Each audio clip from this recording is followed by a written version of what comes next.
যাত্রার শুরুতেই হোয়াইট অর্কিডসের দর্শন এটা কিন্তু জানান দিচ্ছে যে আজ আমাদের গন্তব্যস্থল the land off white orchid, মানে আমাদের সবার প্রিয় কার্শিয়াং এর উদ্দেশ্যে। কার্শিয়াং আজ আমরা যাব তাবাকুশি হয়ে, আর আপনাদের আজ ঘুরিয়ে দেখাবো সেই গোপন পাহাড়ি শহরকে, যেটা শিলিগুড়ি ও দার্জিলিং এর মাঝে কুয়াশায় ঢাকা পড়ে রয়েছে। শান্ত স্নিগ্ধ জঙ্গল, টয় ট্রেনের লাইন, পুরানো ঘরবাড়ি, ঔপনিবেশিক আমলের স্কুল, রহস্যময় কিংবদন্তি ও চায়ের বাগান, এই সব কিছু নিয়ে কার্শিয়াং শুধুমাত্র এক যাত্রা বিরতি নয়, এ যেন এক গন্তব্যস্থল।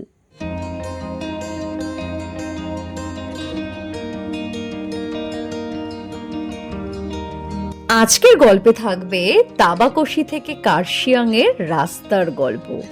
পথে পার হব সোনাদা।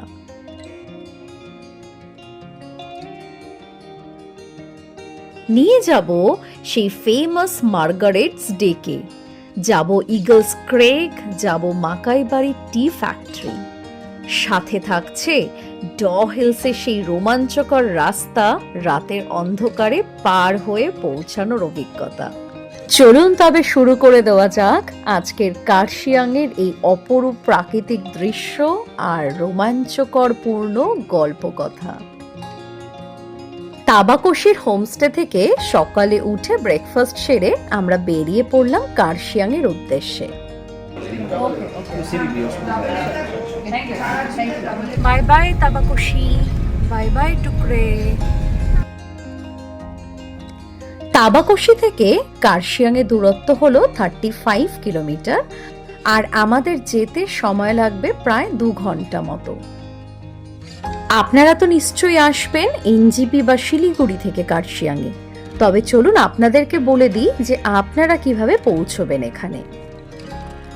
আপনারা যেখানেই থাকুন না কেন সেখান থেকে বাই ট্রেন, রোড বা এয়ারে পৌঁছে যেতে হবে এনজিপি বা শিলিগুড়ি বা বাগডোগরা এয়ারপোর্ট, আর সেখান থেকে একদম ডাইরেক্ট ক্যাব রিজার্ভ করে আপনারা পৌঁছে যেতে পারেন কার্শিয়াং। এছাড়াও আপনারা শেয়ার গাড়িতে চলে যেতে পারেন, বা যদি মনে হয় যে বাসে করে যাবেন একটু ব্রেক জার্নি করে, তাহলে সেক্ষেত্রে তেনজিং নর্গে বাস স্ট্যান্ডে পৌঁছে সেখান থেকে কিন্তু 50 টাকার বাসের টিকিট কেটে পৌঁছে চলে যেতে পারেন। রিজার্ভ গাড়িতে খরচা পড়বে 2,500 থেকে 3,000 টাকা। শেয়ার গাড়িতে যেতে চাইলে সেক্ষেত্রে মাথা পিছু 200 থেকে 250 টাকা খরচা পড়ে। আর যদি মনে করেন যে বাসে করে যাবেন, তাহলে সেক্ষেত্রে পৌঁছে যান তেনজিং নরওয়ে বাস স্ট্যান্ড, সেখান থেকে বাসের ভাড়া 50 টাকা দিয়ে পৌঁছে যেতে পারেন কার্শিয়াং।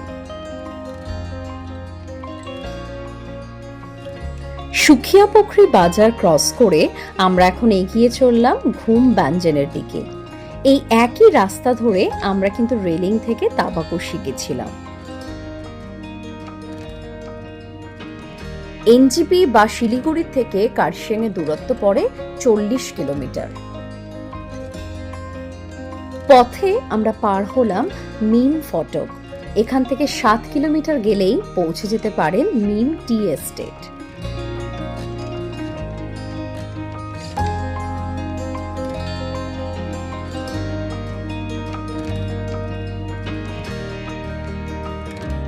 এইবার আমরা ক্রস করলাম লেপচা জগৎ, সেই ঘন পাইনের বন, আঁকাবাঁকা পথ, অসাধারণ এক দৃশ্য।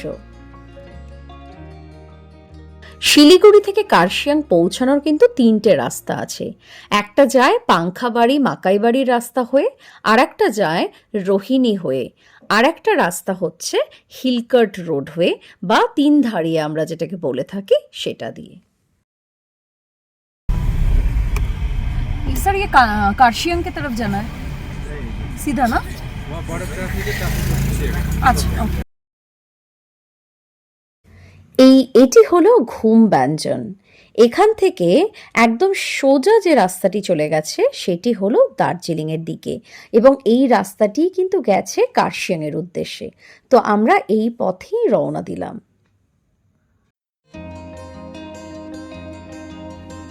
বাঁ দিকের রাস্তাটা চলে গেল দার্জিলিং এর উদ্দেশ্যে, আর আমরা আগিয়ে চললাম সোজা কার্শিয়াং এর দিকে।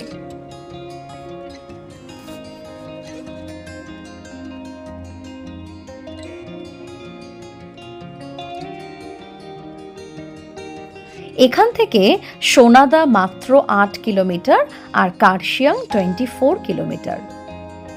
পাশ থেকে দেখুন টয় ট্রেনের একটা লাইন গেছে, দার্জিলিং হিমালয়ান রেলওয়ের এক নস্টালজিক ন্যারো গেজের সেই টয় ট্রেনের লাইন। দেখতে কিন্তু ভারী সুন্দর লাগছে।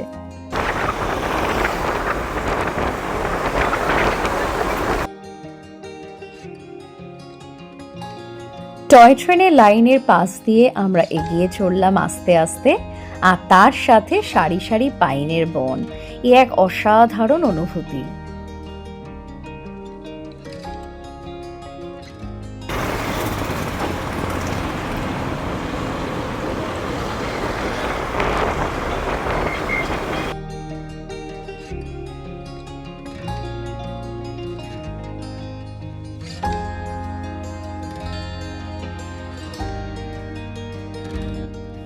পথে পড়ল একটা সুন্দর মনাস্ট্রি।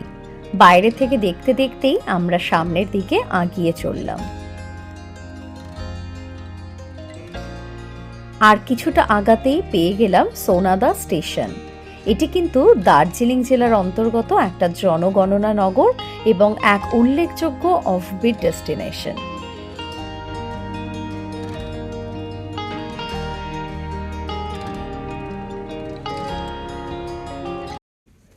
চারিদিকে দেখুন কি সুন্দর সুন্দর কালারফুল বাড়ি, দেখলেই দুটো চোখ জুড়িয়ে যাচ্ছে। মনে হচ্ছে যদি একটু সুযোগ পেতাম ওখানে গিয়ে ফটো তুলে নেওয়ার, তাহলে কি যে ভালো লাগতো।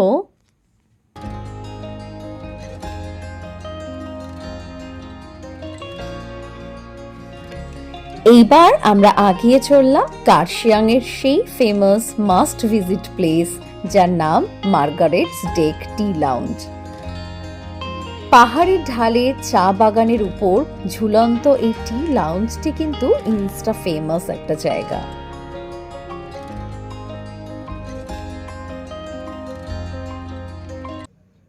চা প্রিয় বাঙালিদের কাছে পাহাড়ের এক অন্যতম সেরা পছন্দের জায়গা এই মার্গারেটস ডেক।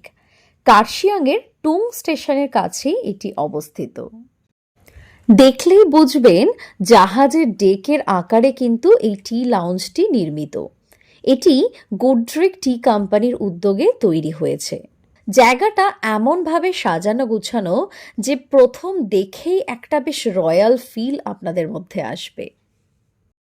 মার্গারেট ডেকটি কিন্তু দুটো ভাগে বিভক্ত। একদিকে আছে লবি আর একদিকে রেস্টুরেন্ট, তার সাথে ওপেন কিচেন। লবিতে আছে একটা ছোট আউটলেট, যেখান থেকে আপনারা চা এবং অন্যান্য সামগ্রীও কিনে নিতে পারেন। লবিতে আপনারা দার্জিলিংয়ের টি এর হিস্ট্রি দেওয়া ছবিও কিন্তু পাবেন দেখতে। এখানে আপনারা পাহাড়ের 270 ডিগ্রি ভিউ দেখতে পাবেন। মার্গারেটা ডেক ঘুরে এবার আমরা চলেছি ইগলস ক্র্যাগের দিকে। ইগলস ক্র্যাগ মার্গারেটা ডেক থেকে ডিস্টেন্স হচ্ছে প্রায় 9.5 কিলোমিটার, যেটা যেতে আমাদের 26 মিনিট টাইম লাগবে।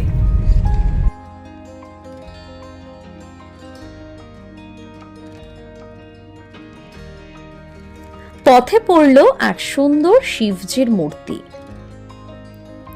সামনেই চোখে পড়ল আমাদের কলকাতা রেজিস্ট্রেশনের একটা গাড়ি। বাইরে কোথাও এসে নিজেদের জায়গার গাড়ি দেখতে পেলে কিন্তু মনটা বেশ অন্যরকম লাগে, তাই না? আপনাদের কিরকম ফিল হয় একটু জানান তো কমেন্ট করে।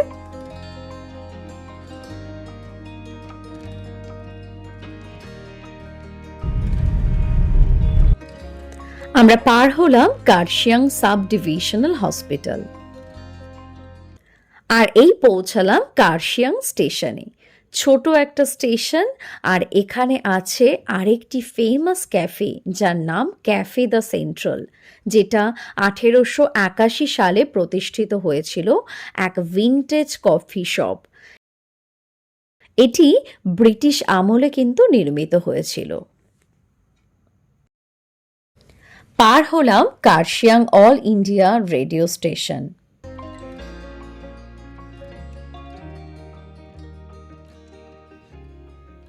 এইবার আমরা আগিয়ে চললাম আমাদের আজকের দ্বিতীয় গন্তব্যস্থল, আর সেটি হলো ইগলস ক্রেগ।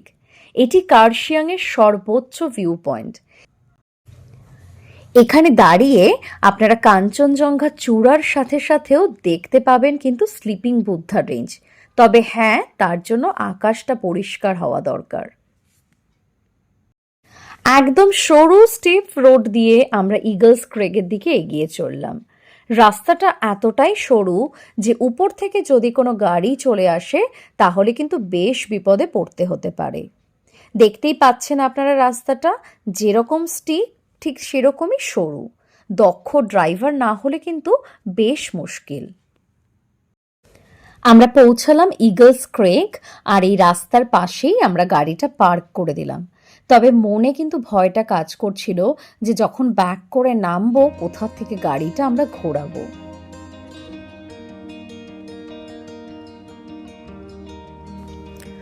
চারিদিকে সুবিস্তৃত পাহাড় আর চায়ের বাগান, আর সেইখানেই দাঁড়িয়ে আছে সেই বিখ্যাত ইগলস ক্রেগ। 10 টাকা দিয়ে টিকিট কেটে ঢুকে পড়লাম ভেতরে। ভেতরটা কিন্তু খুব সুন্দরভাবে সুসজ্জিত একটা পার্ক, আর এখানে দেখতেই পাচ্ছেন ডাইনোসরের দুটো মূর্তি বানানো। বাচ্চাদের কিন্তু এই জায়গাটি ভারী পছন্দ হবে।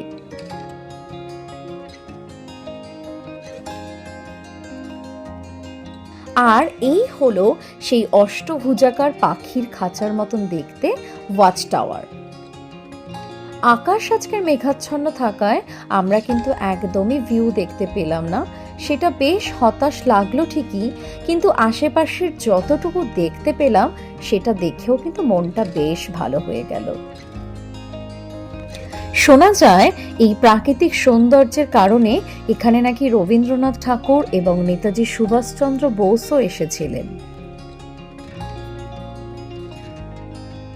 ইগলস ক্রেগের সামনে এই চায়ের বাগানটিতে আমি আমার জীবনের প্রথম চায়ের গাছে ফুল দেখে নিলাম।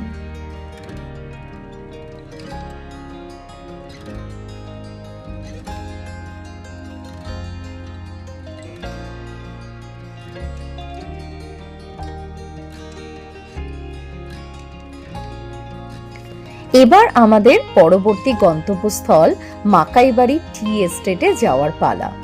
ইগলস ক্রেগ থেকে এর দূরত্ব 3 কিলোমিটার।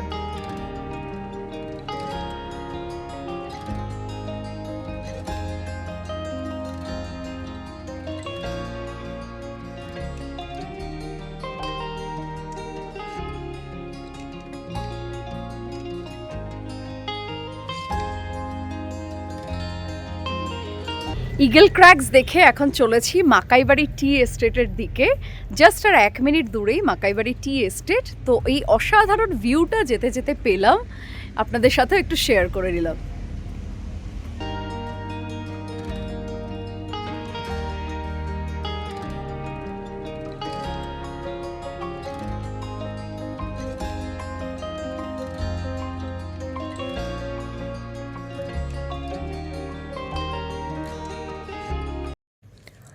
পৌঁছলাম মাকাইবাড়ি টি এস্টেট। 1859 সালে প্রতিষ্ঠিত এই চায়ের বাগানটি নাকি ভারতের প্রাচীনতম চায়ের বাগানের মধ্যে একটি, এবং এটি বিশ্বের সর্বপ্রথম চায়ের কারখানার গর্ভ বহন করে। এই বাগানের ইতিহাস ব্রিটিশ ঔপনিবেশিক যুগের সাথে যুক্ত। কার্শিয়াংয়ের এক মাস্ট ভিজিট প্লেস কিন্তু এই মাকাইবাড়ি টি এস্টেট। আপনি এখানের টি ফ্যাক্টরি ট্যুরও করতে পারেন, তবে আমি যে সময় গেছিলাম সেই সময় কিন্তু টি ফ্যাক্টরিটা বন্ধ থাকে। আপনি এখানে ইভেন চায়ের টেস্টও করে নিতে পারেন। এখানে বাইরে একটা ছোট দোকান আছে, সেখান থেকে চাইলে আপনারা চা পাতাও কিনে নিতে পারেন। এখানে দেয়ালের এই পেন্টিংগুলো কিন্তু আমার প্রচণ্ডভাবে নজর কাড়ল।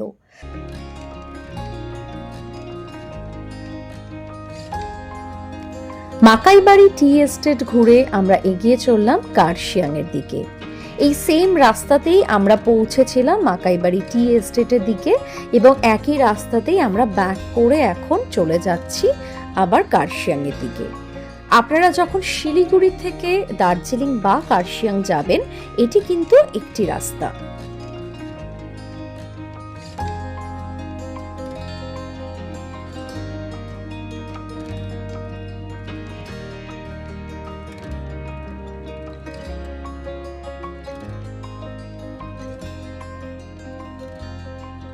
এখান থেকে কার্শিয়াংয়ের দূরত্ব 2.5 কিলোমিটার আর দার্জিলিং মাত্র 33 কিলোমিটার। আমরা বাঁ হাতে পার হলাম গুডরিক টি ফ্যাক্টরি।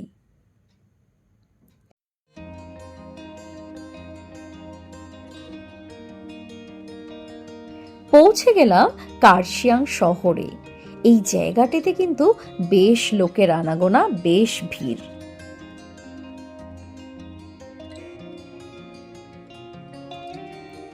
আর এই দেখুন, এটি হলো ট্রেনের লোকোশেড।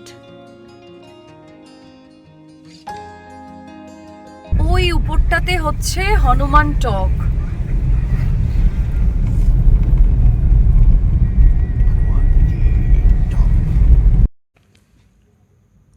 আমরা কার্শিয়াংয়ের শহর ধরে এগিয়ে চলেছি, আর সম্পূর্ণ শহরটির একাংশ টয় ট্রেনের রাস্তা আর আরেকটি ভাগ পড়ে আছে গাড়ি এবং লোকের যাতায়াতের জন্য।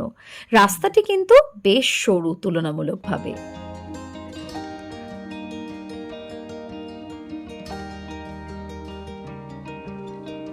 একে একে আমরা বিভিন্ন স্কুল পার হয়ে এগিয়ে চলেছি।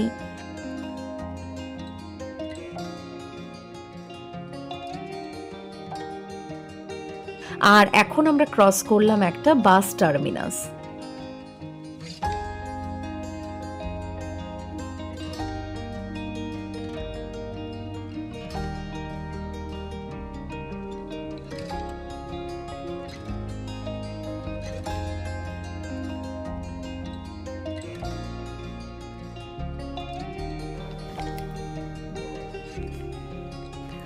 আজ আমাদের আস্থানা ডহিলের কাছে অবস্থিত হোটেল নির্বাণা রিট্রিট। আর এই যাওয়ার পথে যে কার্শিয়াং শহরটি আমরা পুরো ঘুরে দেখতে পাচ্ছি, ভীষণ ভালো লাগছে।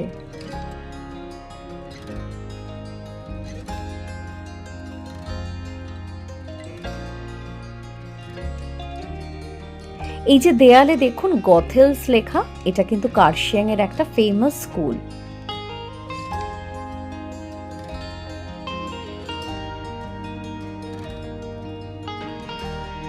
আর এই ডান হাতে এই যে উপরে দেখছেন, এটি একটা হোমস্টে। এখানে সব ঘরবাড়িগুলো এত সুন্দর কালারফুল যে আপনার নজর কাড়তে বাধ্য।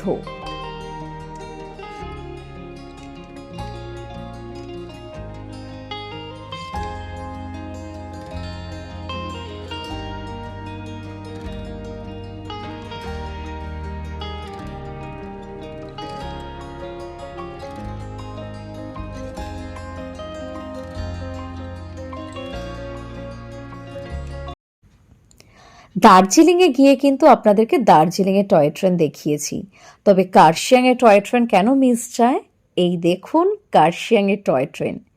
এই পাশ থেকে যেতে যেতে আমার কিন্তু ওই গানটি বেশ মনে পড়ছে, মেরি সপনো কি রানী কব আয়েগি তু, সেই বিখ্যাত গান। মনে আছে কারোর? শুনেছেন আপনারা কেউ?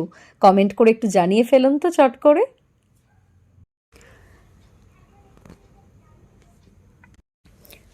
দেখতে দেখতে সূর্যাস্ত হয়ে গেল। এবার আমরা যাব ডহিলসের সেই পাহাড়ের রাস্তা ধরে আজকের ডেস্টিনেশনের উদ্দেশ্যে। পাহাড়ের উপরে চড়তে শুরু করলাম। ইচ্ছা ছিল ডহিলসের এই রাস্তাটি আমরা আলো থাকতে থাকতেই পার হয়ে যাব। আসলে প্যারানর্মাল মানে ভুতুড়ে গল্পের কথা ডহিলের ব্যাপারে তো আমরা সবাই শুনেছি, তাই ব্যাক অফ দ্য মাইন্ডে হালকা একটা ভয় কাজ করছিল। কিন্তু কি আর করা যাবে, সন্ধ্যা হয়েই গেল, আর সন্ধ্যার মধ্যেই আমরা এই রাস্তাটি পার হয়ে চললাম।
একটা গা ছমছমে ব্যাপার আর একরাশ ভয় ও উত্তেজনার সাথে আমরা সামনের দিকে এগিয়ে চললাম।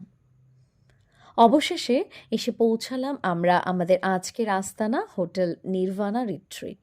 চলুন পৌঁছেই আগে আপনাদেরকে রুম ট্যুরটা দিয়ে দেওয়া যাক। এই যে ডোর দিয়ে ঢুকতেই লেফট হ্যান্ড সাইডে একটা বড় ওয়ার্ড্রপ, আমরা এখানে আমাদের লাগেজ অলরেডি রেখে দিয়েছি। তার পাশে একটা টেবিল এবং টেবিলের সাথেই রয়েছে একটা চেয়ার এবং একটা মিরর সেটিং। কেটেল আছে, ওয়াটার বটল এবং চা কফি বানানোর সমস্ত সরঞ্জাম এখানে রাখা। এখানে স্লিপার রাখা আছে রুমে পড়ার জন্য, অ্যালং উইথ দ্যাট ডাস্টবিন। এদিকে একটা ডাবল বেডরুম, তার পাশে একটা বেডসাইড টেবিল যেখানে একটা ল্যাম্প এবং ফোনটাও রাখা আছে। আর খুব সুন্দর একখানা এখানে একটা দেখুন সিনারি লাগিয়ে দেওয়া আছে। আর ঠিক তার পাশেই একটা সিটিং অ্যারেঞ্জমেন্ট মতন করা, বেশ বড় একটা 3 সিটার সোফা, সাথে একটা টেবিল। ডোর দিয়ে ঢুকে লেফট হ্যান্ড সাইডে একটা টিভি ইউনিট, তার সাথে এখানে হিটারের অ্যারেঞ্জমেন্ট আছে এবং একটা লাগেজ রাখার টেবিল, আমরা আমাদের লাগেজ রেখে দিয়েছি। আর পাশে একটা লং মিরর। এটা হলো ওয়াশরুম, ঢুকতেই এখানে একটা বেসিন, তার সাথে মিরর এবং হ্যান্ড ওয়াশ রাখা। আর নিচে এখানে একটা কাপবোর্ড টাইপের রাখা আছে, আচ্ছা এটা সেরকম কিছু নেই। ডাস্টবিন, আর এদিকে কোমোড, আর ওই সাইডটা বাথিং ইউনিট আছে, অ্যালং উইথ দ্যাট গিজার এবং টাওয়েল। সব থেকে পছন্দের জিনিসটা হলো আমার এখানে যেটা লাগলো সেটা হচ্ছে এই সোফার পাশেই একটা ব্যালকনি। এই দেখুন, এখান থেকে বেরালে এখান থেকে পুরো গার্ডেনের ভিউটা পাওয়া যায়, একটা প্রাইভেট ব্যালকনি। বাইরে এত ঠান্ডা যে এখানে দেখলাম যে হিটিং এসিরও ব্যবস্থা আছে, তো আমরা এসে সেটাকে অন করে দিলাম। আর একটা জিনিস দেখাইনি, দেখুন এখানে একটা খুব সুন্দর সিনারি আছে, জাস্ট সোফারতে বসার জায়গার উল্টো দিকেই খুব সুন্দর একখানা সিনারি আছে। আমরা যে ফ্লোরটিতে আছি এখানে টোটাল 3টে রুম আছে, আর এই রুমের বাইরেই আছে একটা কমন ড্রয়িং রুম স্পেস এবং তার সাথে একটা লাইব্রেরি সেট আপও করা। এবার আমরা চলে আসলাম ডিনারের উদ্দেশ্যে, আর ডিনারে নিয়ে নিলাম চিকেন পাস্তা, ফ্রাইড রাইস, তার সাথে একটা চিকেনের সাইড ডিশ। ডিনার সেরে এবার আমাদের গুড নাইট বলার পালা। কাল আপনাদেরকে নিয়ে যাব ড হিলসের চারিদিক ঘুরিয়ে দেখাতে, সাথে থাকবে চিমনে এবং কার্শিয়াংয়ের আর যা যা দ্রষ্টব্য স্থানগুলি রয়েছে সেগুলিতে। তাহলে চলুন, দেখা হচ্ছে আবার পরবর্তী পর্বে। ভালো থাকবেন, সুস্থ থাকবেন। চ্যানেলটি এখনও সাবস্ক্রাইব না করা থাকলে চ্যানেলটি সাবস্ক্রাইব করে নিতে ভুলবেন না।